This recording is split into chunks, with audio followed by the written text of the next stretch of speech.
Hi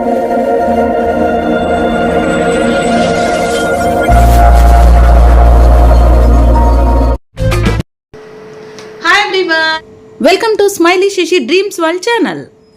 మీరు first time మా channel చూస్తున్నట్లయితే వెంటనే సబ్స్క్రైబ్ చేసుకోండి, అలాగే బెల్ ఐకాన్ని యాక్టివేట్ చేసుకోండి. మరి ఆలస్యం చేయకుండా ఈ రోజు వీడియోలోకి వెళ్ళిపోదామా. ఉదయం నిద్ర లేవగానే మనం చూసే మొదటి దృశ్యం మన రోజంతా ఎలా ఉండబోతుందో సూచిస్తుందని పెద్దలు చెబుతున్నారు. మరి శకున శాస్త్రం ప్రకారం ఏవి కనిపిస్తే శుభం అని సాంప్రదాయంగా నమ్ముతారో తెలుసుకుందాము. సాంప్రదాయ విశ్వాసాల ప్రకారం దేవుడి చిత్రం లేదా పూజాగది కనిపించడం శుభంగా భావిస్తారు. పూలు లేదా తులసి మొక్క కనిపిస్తే మనశ్శాంతి, శుభ ప్రారంభానికి సంకేతమని చెబుతారు.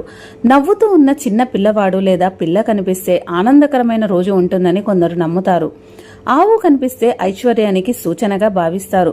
సూర్యోదయం చూడటం మంచి ఉత్సాహాన్ని ఇస్తుందని శుభ ప్రారంభంగా పరిగణిస్తారు. అలాగే ఉదయం లేవగానే కోపం, గొడవలు, ప్రతికూల ఆలోచనల నుంచి దూరంగా ఉండాలని పెద్దలు చెబుతున్నారు.